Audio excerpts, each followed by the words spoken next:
You're in the Cotswolds for the holidays, and you've experienced the magic of picture-perfect villages, festive markets, and cozy country inns. After a delicious English breakfast, you hop into a taxi, ready to embark on your adventure. Your destination? A tiny hamlet less than an hour away. Wotton-under-Edge is a market town in the Stroud district of Gloucestershire, and it's where a former pub is located. But you're not looking to indulge in hearty classics like fish and chips, bangers and mash, or steak and ale. Instead, you're looking to experience something completely unique. This former pub is on the ley lines, which led straight to the enigmatic and ancient Stonehenge, and has been around since 1145. The historic building has been home to a lot of peculiar people, and the property has a curious past, so it's no wonder it's considered one of the most unusual in the area. It is famous, or should I say infamous, for what visitors can find inside. I've got CCTV footage of a lady who was in the Saxon prayer barn, and she was just shoved over. She went straight to the ground. I'm like, rude. And thankfully she was okay and carried on the night, and again, she laughs and loves it and loved the fact that everybody took a big, massive deal out of it and go, oh my God, you just pushed over by a paranormal ghost. I'm Nadine Bailey, and this is Haunted Canada. Today, we are visiting what is considered to be the most haunted building in England.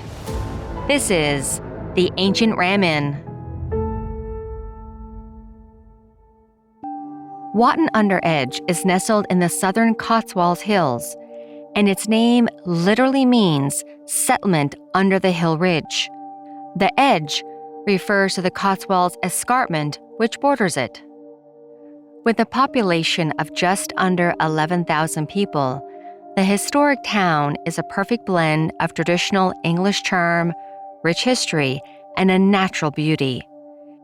It is a popular destination for outdoor enthusiasts, as the Cotswolds Way National Trail runs directly through it, offering numerous walking routes through the surrounding rolling hills. The area shows evidence of prehistoric and Roman activity, though the town itself formed later.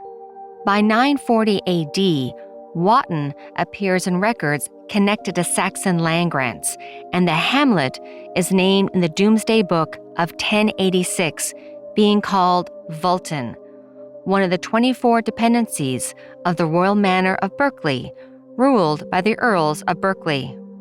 During the Tudor and Stuart eras, Wotton prospered from the wool trade, spinning, and weaving, the primary medieval industry of the Cotswolds. The Berkeleys continued to rule the manor throughout the medieval period. Tom Dodd is the deputy manager of the Ancient Ram Inn, who works under Caroline Humphreys, the current owner, and said the inn dates back from this period. It was built in 1145, or that's about as far as we're aware. It was built in 1145. There are reports to say it's even older than that. Obviously, it's built on the grounds of a 5,000-year-old pagan burial ground, so one day we'll dig up the car park and and who knows what we'll find. But 1145 is when the building dates back to, and it was built initially as a church house for the stonemasons who built the church in Wotton-under-Edge, St Mary's, which was built or completed in 1276. And then this was just a church house. This is where the priests lived, the bishops lived, everybody who went to the church or worked at the church. This is where they lived. It was known as a church house. Other church houses in that date back to that sort of 12th, 13th century, they all had prayer rooms, which is what we believe the barn was. We call it the Saxon prayer barn because we believe that's where they carried prayers. They did their morning prayers while they woke up, or evening prayers before they went to bed. Now part of the Church of England, construction on St. Mary's began in 1145 as well, and it was during a brutal civil war that lasted from 1138 to 1153. Known as the Anarchy, the conflict began over the succession of the throne and was fought between Empress Matilda, who was the Holy Roman Empress as the consort of Emperor Henry V from 1110 until his death in 1125, and was subsequently a claimant to the English throne, and her cousin Stephen of Blois, who was eventually crowned king. Matilda's younger and only full brother, William Adelin, died in the White Ship disaster of 1120.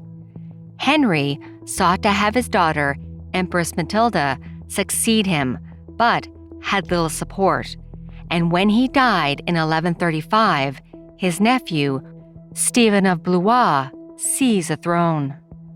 The war lasted for 15 years and resulted in a widespread breakdown in law and order. Through it all, construction of St. Mary's Church continued in Wotton, under the careful eye of the Berkeleys. By 1243, Thomas Berkeley had built a manor house near the church. The gatehouse stood at the entrance to the road known as Manor Lane. His widow, Joan de Sommery, secured confirmation of the manor and became one of the most important people in influencing the development of the town. In 1252, she obtained a royal license from King Henry III for herself, her son Maurice, and his heirs to have a market in Wotton every Friday and an annual fair on the eve, day, and morrow of the Feast of Exaltation of the Holy Cross, September 11th. This event still happens to this day.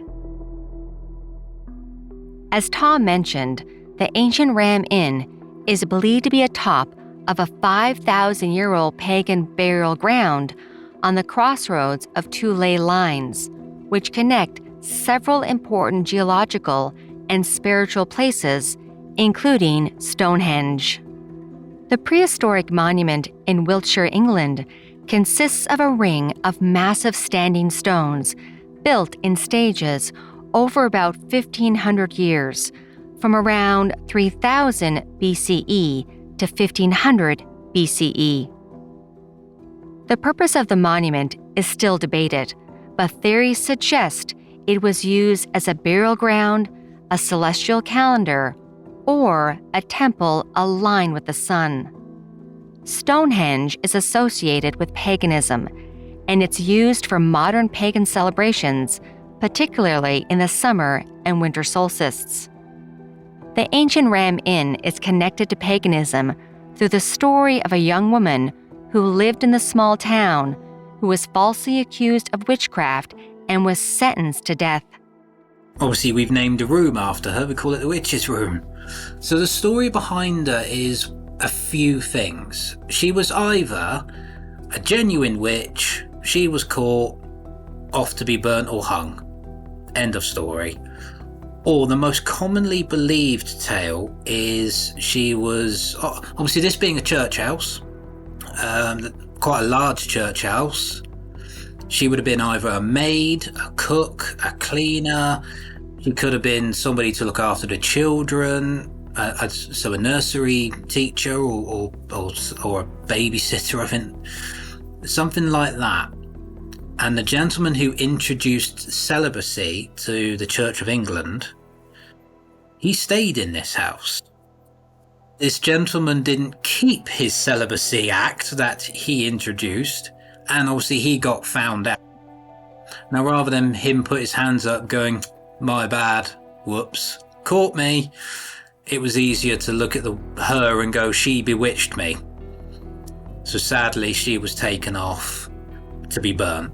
Now, burning was very rare in the UK as a punishment for witches. It wasn't unknown, but it is rare.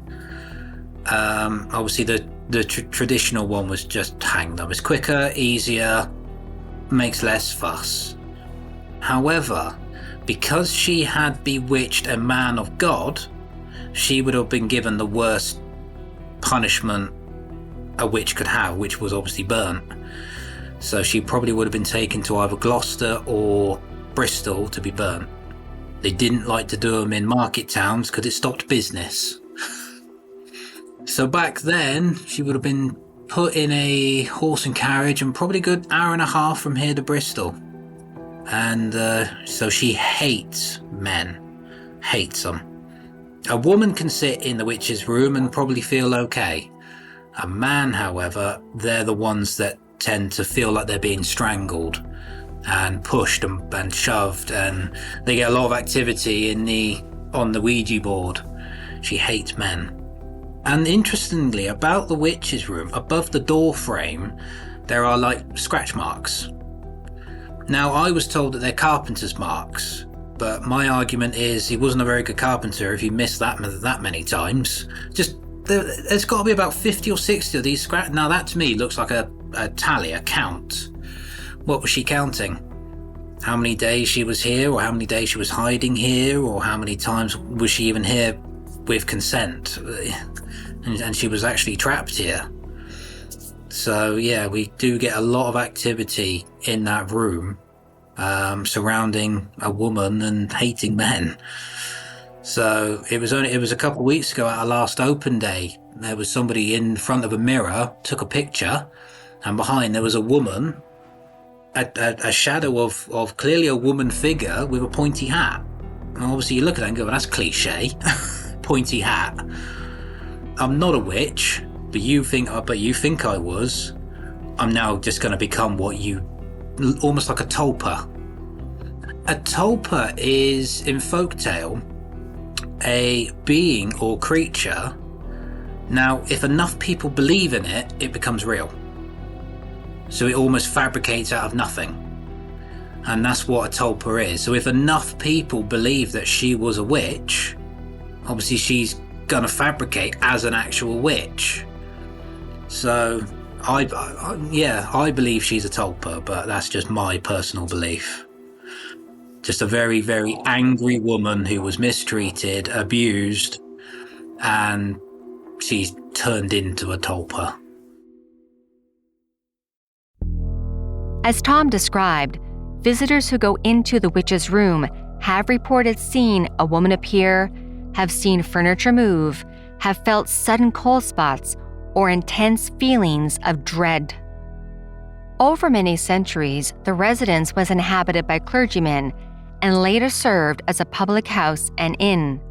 However, by 1968, the structure had fallen into disrepair and was at risk of being torn down.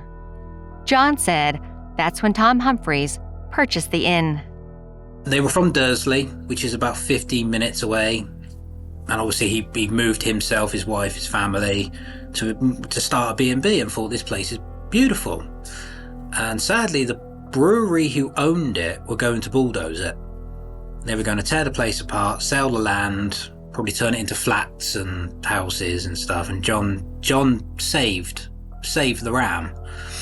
So, and it ran as a B&B for a few years, then realised that nobody wanted to stay here.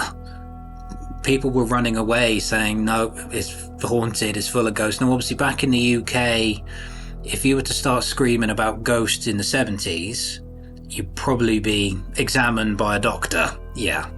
So it wasn't advertised as haunted location. So obviously it kept mainly word of mouth for ghost hunts. People would come here, do their thing, and obviously leave. And then a week later, somebody else would turn up, do their thing, and then leave. He used to have a donation bucket by the front door. People would walk up, knock on the door and say, do you mind if I have a look around? John would be more than a copy. Yeah, please do. And they might leave a couple £1 or a £5 in the bucket for him. In fact, funny enough, that's how one of our hosts got involved in this building. He just happened to knock on the front door, meet John and say, can I have a look? And that was very much the way the ghost hunts happened here. John operated the Ancient Ram as a bed and breakfast for only a few years, since most guests would not stay more than one night. Slowly, a new business venture began as the inn evolved into an event location for paranormal activity. Tom said John had first-hand experience with the ghosts going back to the very moment he stepped through the front door. The first night they stayed in this house back in 1968, obviously they used the bishop's room as a bedroom, and he was attacked by a succubus. He was lifted up by the legs and he was launched across the room towards the window. And he don't stay there. He used to get a walking stick, and you can actually see, if you ever Google an image of the door, there's a little bit of paint that's come off of it. He used to get a walking stick and knock it 3 times and say, "Is it okay if I come in?" Every single day for 40, 50 years without fail. He hit it so many times the paint's come off the door. Yeah, still got, and the walking stick is still hung up next to the door. The incubus and succubus are perhaps the inn's most notorious residents. They are believed to be 2 non-human entities said to attack guests while they sleep. Several visitors and former owners claim they were pulled from their beds, suffocated, or pinned down, or, as Tom said, pushed by unseen forces. However, Tom said they're definitely not the most notorious. And obviously one of the most infamous characters about the Ram is the bishop.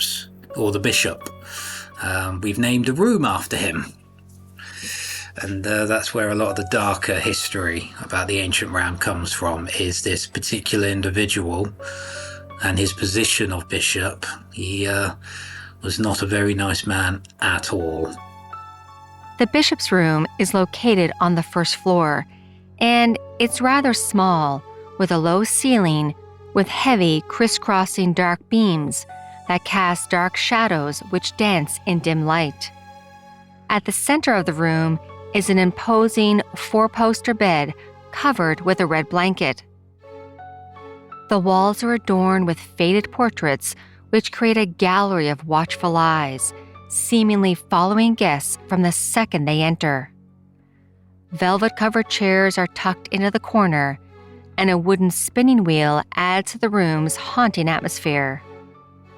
The bishop's room has had hundreds of paranormal encounters, and many people claim to have witnessed figures in dark cloaks hovering in the corner, while others have seen 2 shadowy figures. One of the most terrifying encounters happened when a medium was about to enter, and she was lifted off the floor and flung across the hallway. I think if you were to Google it, the answer would probably be the bishop is the most active room in the Ram. So obviously part of the bishop's room is what we believe is a monk's hole. It's called a monk's hole.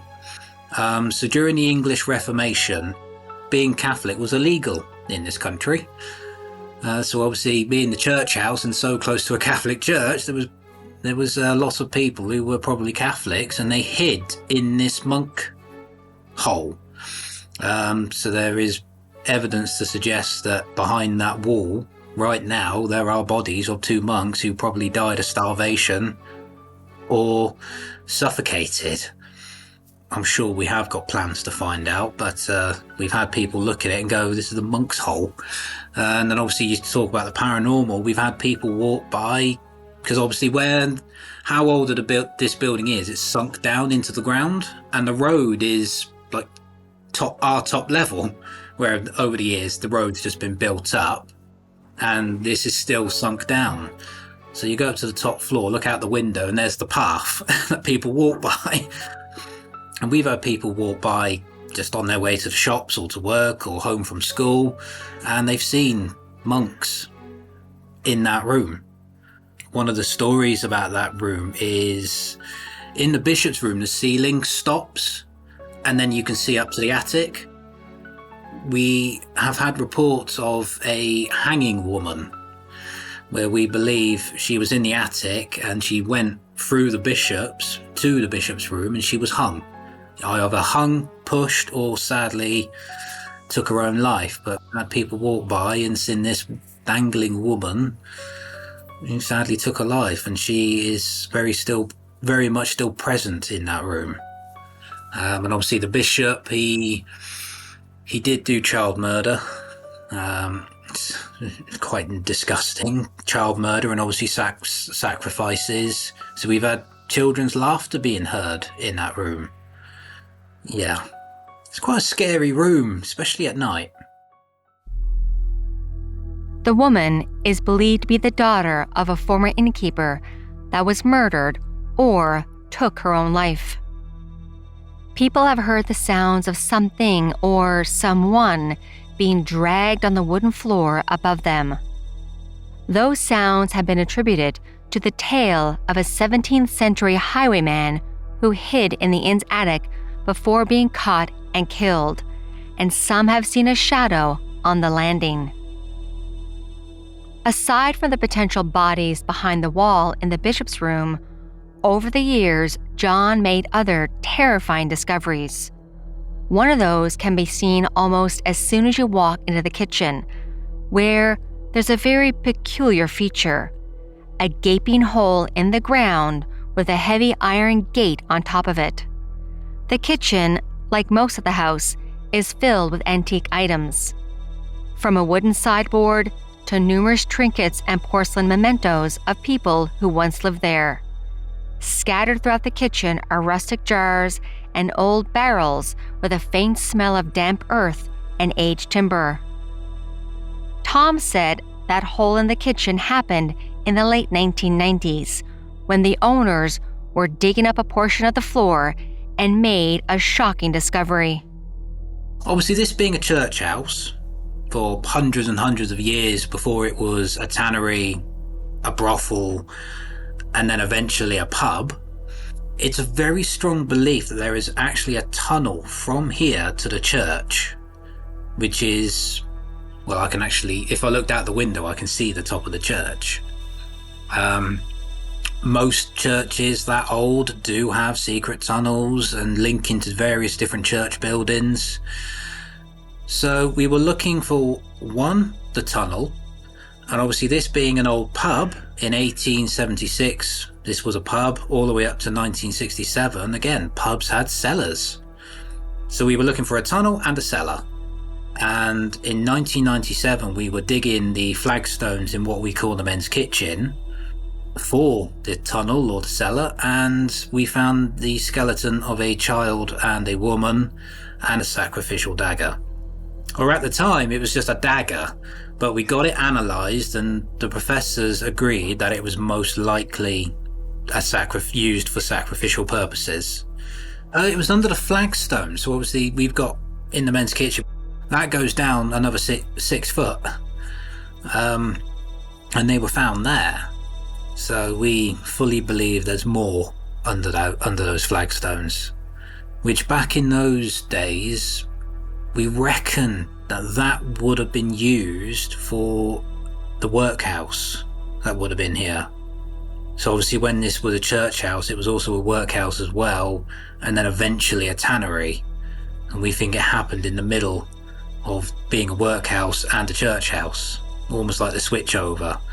And dating back in those days, they probably weren't fed, they probably weren't looked after, they probably weren't, the child was made to work and everything, and if a child didn't get it right, the mother got abused. That's sadly the way it worked. So I personally believe where we found them is where they died, and people just stepped over them. They reckon it was about the 1700s, they reckon, give or take. I think the two skeletons were obviously given proper burials, and so they're not on site anymore. The sacrificial dagger was here and it was on site, but sadly it was stolen in 2014. Today, when guests enter the kitchen, often they report feeling a sense of sadness, while others have heard the sounds of children giggling and laughing.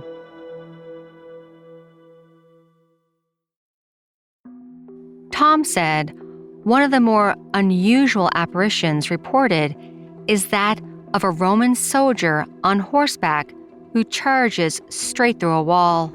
There's also a Roman centurion that's been documented. I've never personally seen it. I've never spoken to anybody who's seen it, But I think a couple of years ago it was first spotted, and it was spotted again a couple of weeks later. And obviously I can't date when the Romans would have ever come here, but that is one that people have sworn down, walks the corridors. This spirit is said to be remnant from the time when a Roman road crossed the property.